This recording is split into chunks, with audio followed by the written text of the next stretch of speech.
जब air sirens होते थे तब तो हमें बंकर्स में इमीडिएटली भागना पड़ता था। तो हेल्प के लिए कोई नहीं आता। हेल्प के लिए मतलब कोई नहीं, मतलब यदि हेल्प होती तो कि लोकल पीपल हेल्प नहीं करते थे। कि रो पड़ती थी बुरी तरह से कई बार तो। मम्मा जब आंखों में आंसू चलने फोन काट हो जाता था इसका। यूनिवर्सिटी वालों ने हमारा कोई साथ नहीं दिया, हमारा हॉस्टल वालों ने साथ नहीं दिया। हम कहते रहे कि हम बच्ची को बुला लेते हैं, अभी 1,20,000 की उस पर टिकट हो रही थी हमारी। हमने कहा हम जैसे मर्जी करवा लेंगे, बच्चे को हमने बुलाना, प्लीज़ आप भेज दो। कहते नहीं, ऑफलाइन क्लासेस होगी। जो मेरी बच्ची के साथ हो रहा है, भगवान ना करे किसी बच्चे के साथ, सब बच्चे सलामत आए, अच्छे से अपने घर आए। मेरी बच्ची के पास पैसे ना होते तो आज ये बेटी घर पे मेरे पास नहीं होती। ऑपरेशन गंगा के तहत भारतीय छात्रों का आना लगातार जारी है। हम आपको लगातार इसकी कवरेज दिखा रहे हैं और किस तरह से स्टूडेंट पैनिक हैं। जो माहौल वहाँ पर था उसके बावजूद वो हिम्मत कर कर यहाँ पहुँचे हैं। परिवार लगातार स्वागत कर रहा है। हमारे साथ हैं रिया हैं और उनकी मदर हैं। रिया, आप काफ़ी पैनिक भी हो गए थे, रास्ता भी भूल गए थे, हमें सुनने में मिला, जैसे आंटी ने बताया। क्या सिचुएशन थी वहाँ की? Situation was completely drastic there in hostel. हमें एयर सायरेंस सुनने को मिलते थे, फिर इमीडिएटली हमें बंकर्स में वहाँ पे जाना पड़ता था। किसी भी स्टेट में हो, फटाफट हमें बंकर्स में जाना होता था। जिस तरह से अटैक जब हुआ था 25 को ही अटैक होने लग गया था, तो आपने उस टाइम रेस्क्यू ऑपरेशन ही चलाया। अब कैसे वहाँ पर लेट हो गए और कैसे वहाँ पर भारतीय छात्र और फंसे हुए हैं? एक्चुअली 25 को मतलब अटैक हुआ था, बट हमारी यूनिवर्सिटी वालों ने, डीन ने प्रॉपरली हमें बताया ही नहीं था कि हम ऑनलाइन होगी क्लासेस या फिर ऑफलाइन होगी। उन्होंने हमें पूरा कंफ्यूज करके रखा हुआ था टोटली। कि एक्चुअली हम चाहते नहीं थे कि हम अपनी क्लासेस मिस करें, हमारे रीवर्क्स लगे, बिकॉज हमारे लिए पॉसिबल नहीं है कि हम 100 रीवर्क्स एक साथ दें। तो it was very difficult for us यदि हम 100 रीवर्क्स दें इकट्ठे, क्योंकि एक दिन के रीवर्क्स को पूरा टाइम लग जाता है क्वेश्चंस फाइंड करने में। तो क्लासेस और कैरियर को ज़्यादा मद्देनज़र रख के आप वहाँ पर फंसे रहे। आपके साथ और कितने स्टूडेंट थे और इंडियन स्टूडेंट ही वहाँ पे ज़्यादा फंसे हुए हैं? यस, इंडियन स्टूडेंट्स ही थे हमारे साथ, और सबकी सेम ही प्रॉब्लम थी। जो मतलब वहाँ पे फंसा हुआ था वो यही सोच रहे थे कि हम रिवर्क्स के कारण नहीं जा पाएंगे इंडिया, सब यही सोच रहे थे। तो काफ़ी ट्रैवल आपको भी करना पड़ा बॉर्डर पे पहुँचने के लिए। किस तरह से आए? ट्रैवलिंग हमने 28 फरवरी से स्टार्ट करी थी। तो वहाँ पे हमने बस से स्टार्ट करी। बस से हम उजरोद हॉस्टल तक पहुँचे।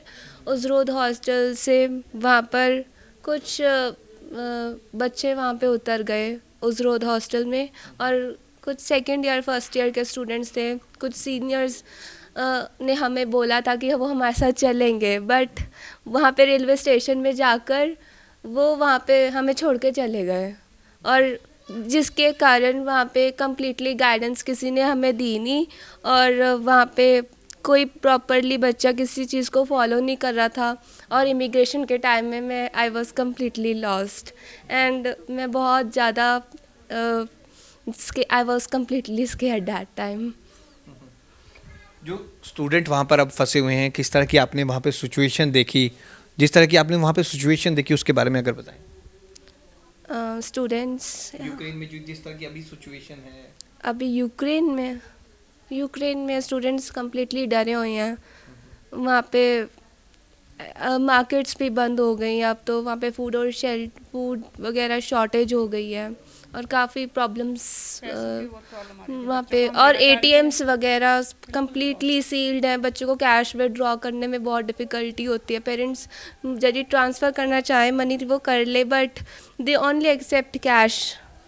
और मेस वाले जो हैं वो वहाँ पे सुनने को आया कि only they are providing to food to the mess students only. आपको खाना मिल जाता था वहाँ पर? जिस तरह से अब खबरें सुनने को आ रही थी, काफ़ी ठंड में भी लोग रह रहे थे वहाँ पे। स्टूडेंट काफ़ी ठंड के कारण एक स्टूडेंट्स की मौत भी हुई है। वैसे खाने पीने में तो वैसे मुझे कोई प्रॉब्लम नहीं हुई, thank to God. But mainly कई स्टूडेंट्स को मे बी होती होगी। अभी आपके हिसाब से कितना वहाँ पे इंडियन स्टूडेंट फंसा हुआ है अभी, और आपके साथ कितने स्टूडेंट आए थे ऑपरेशन गंगा के तहत?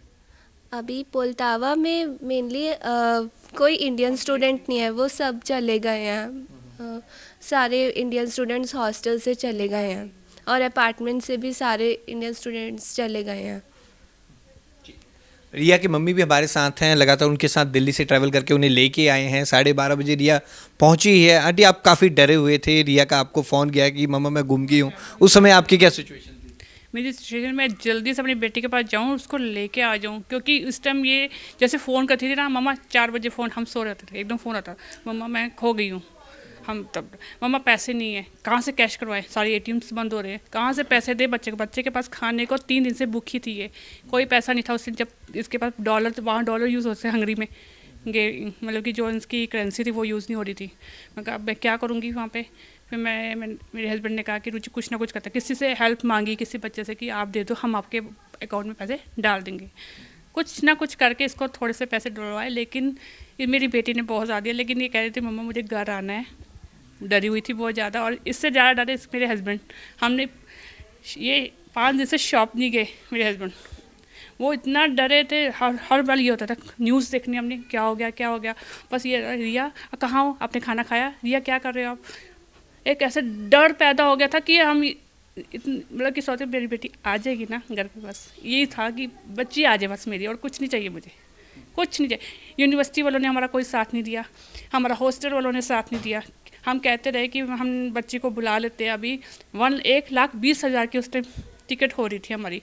हमने कहा हम जैसे मर्जी करवा लेंगे, बच्चे को हमने बुलाना, प्लीज़ आप भेज दो। कहते नहीं, ऑफलाइन क्लासेस होगी, अपनी जिम्मेदारी पे लेके जाना चाहते हो ले जाओ बच्चे को। तो बच्चा कहते हैं मम्मा नहीं, हमारे कैरियर का सवाल है, हम नहीं आएंगे। ऐसे हो रहा था। मैंने कहा प्लीज़ मैम, रिक्वेस्ट की गई, बच्चों ने काफ़ी रिक्वेस्ट डाली, नहीं माने वो। फिर उसके बाद जाके एंड टाइम जब सब कुछ ख़त्म होने, सिचुएशन बिल्कुल डाउन हो गई, बस ली, मैडम पैसे डालो अकाउंट में, बस करवानी। उस टाइम भी ये पैसे मांग रहे थे कि पैसे करवानी है, बस के लिए, बच्चों के लिए पैसे डालो। कहाँ से करें, कहाँ से डालें, एटीएम ही नहीं चल रहे थे, कहाँ से करती मैं। तब भी किसी से बच्चे ने हेल्प की इसको पैसे दिए, तो वहाँ जाके फिर हमने उसके अकाउंट में पैसे डाले, इंडियन अकाउंट में बच्चे के डाल के पैसे दिए। तब इसकी ये वहाँ पे बस पे बैठी, नहीं तो वो लेके नहीं जाती, शायद मेरा बच्चा वहीं पे रह जाता। आपने फ्लाइट भी बुक करा दी थी कि अगर वो हेल्प नहीं करते तो हम आए थे, लेकिन वो कह रहे थे कि नहीं, हमने ऑनलाइन क्लास करनी नहीं है, और ये कह रही थी मम्मा आपके पैसे वेस्ट हो जाएंगे, आप क्यों करवा रहे हो। हमने नहीं करवाई थी। फिर हमने कहते मेरे मोदी जी ने कह दिया था कि टिकट्स हो रही है, तो थोड़ा हमें रिलैक्स मिला कि शायद वो कहते बस बॉर्डर तक बच्चा आ जाए, बाकी हम कर लेंगे। मैंने कहा बेटा निकल, ये बॉर्डर जो जाने को तैयार नहीं थी लड़की, मैं ये नहीं जाऊँगी मम्मा, मुझे बाहर डर लग रहा है, ये निकलने को तैयार। बड़ा मुश्किल से इसको मनाया, कुछ भी करो बेटा आप जाओ। ये गई बस में। फिर मैं ये सोचती यदि पैसे ना होते तो कैसे जाती। मेरी तो इस बात में सोचती हूँ कई बार कि आज मेरे बच्चे के पास पैसे ना होते तो आज ये बेटी घर पे मेरे पास नहीं होती। लेकिन इतना हॉस्टल वालों को भी साथ देना चाहिए था। मैं तो ये कहती हूँ कि आज कई बच्चे शायद इसीलिए फंसे हुए हैं, शायद कई बच्चे होंगे भी वहाँ पे, हमें नहीं मालूम। ये कह रही है, इसके मैसेज आते थे हमारे ग्रुप में, आते थे कि जल्दी जल्दी निकल जाओ, जल्दी दूसरी बस आई, बच्चे निकल रहे, कहीं से जो पैसा दे रहे हैं निकल रहे हैं, और जो नहीं दे रहे कहते आपकी मर्जी, आप नहीं जाना चाहते आपकी मर्जी है, अब बैठो यहीं पर। Only the problem was that cash cash problem हो रही थी वहाँ पे, एटीएम सील्ड थे, मतलब विड्रॉ नहीं हो सकते थे cash, only this problem was there. एक यूनिवर्सिटी का काफ़ी ये लापरवाह नज़रिया आ रहा है सामने, जिस तरह से आप बता रहे हैं, ऐसा किसी स्टूडेंट ने बताया कि उन्होंने एंड मोमेंट तक ही नहीं बताया आपको? बिल्कुल भी नहीं बताया एंड मोमेंट तक, हमें पूरा कंफ्यूज करके रखा हुआ था कि बोल रहे थे ऑनलाइन क्लासेस होगी, ऑफलाइन कंडक्ट होएगी, बाद में सिचुएशन ठीक हो जाएगी। हमारी यूक्रेनियन टीचर ऐसे बोल रही थी जैसे इंडिया और पाकिस्तान का युद्ध होता है, वैसे ये मतलब कि नॉर्मल है रशिया और यूक्रेन का। मेरी बेटी तब मैं रिलैक्स हुई जब मुझे थोड़ा सा अच्छा लगा। क्यों?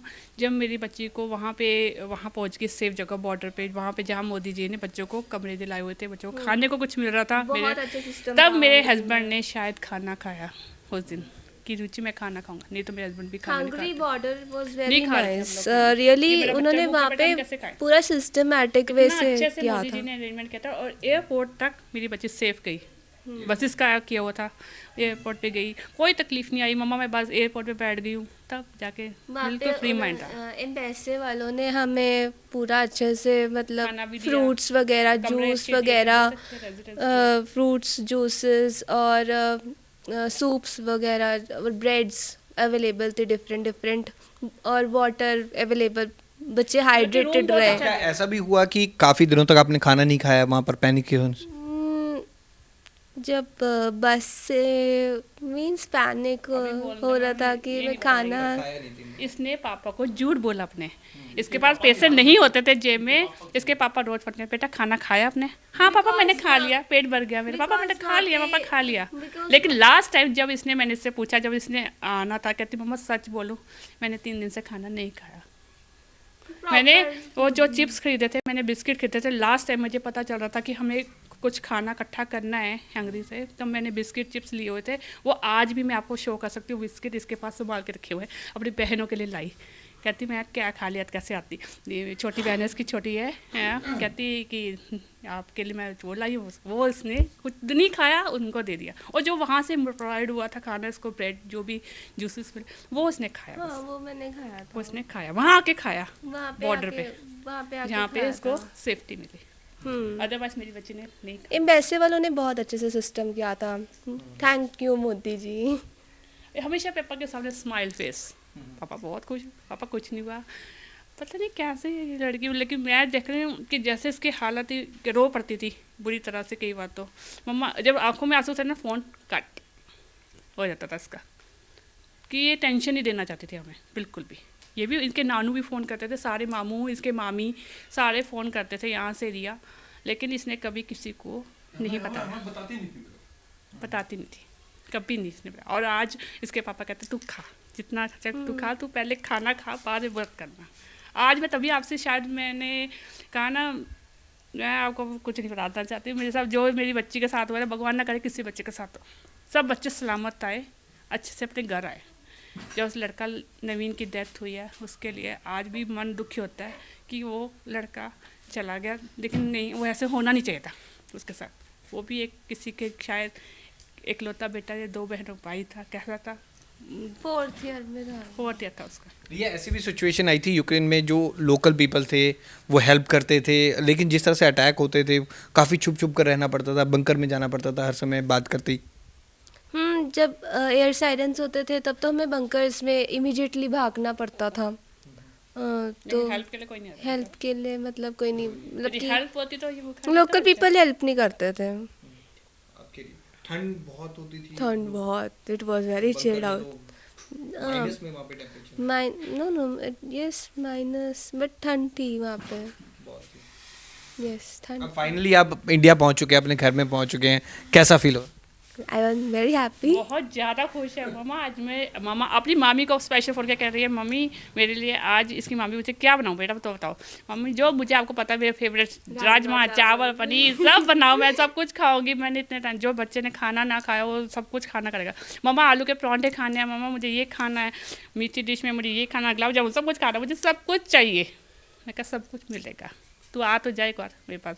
जब हम वहाँ पे एयरपोर्ट पे गए, इसने वहाँ पे जबकि रिपोर्टर सारे आए हुए थे, ये वहाँ से छुप के निकल गई, इंटरव्यू नहीं दिया इसने।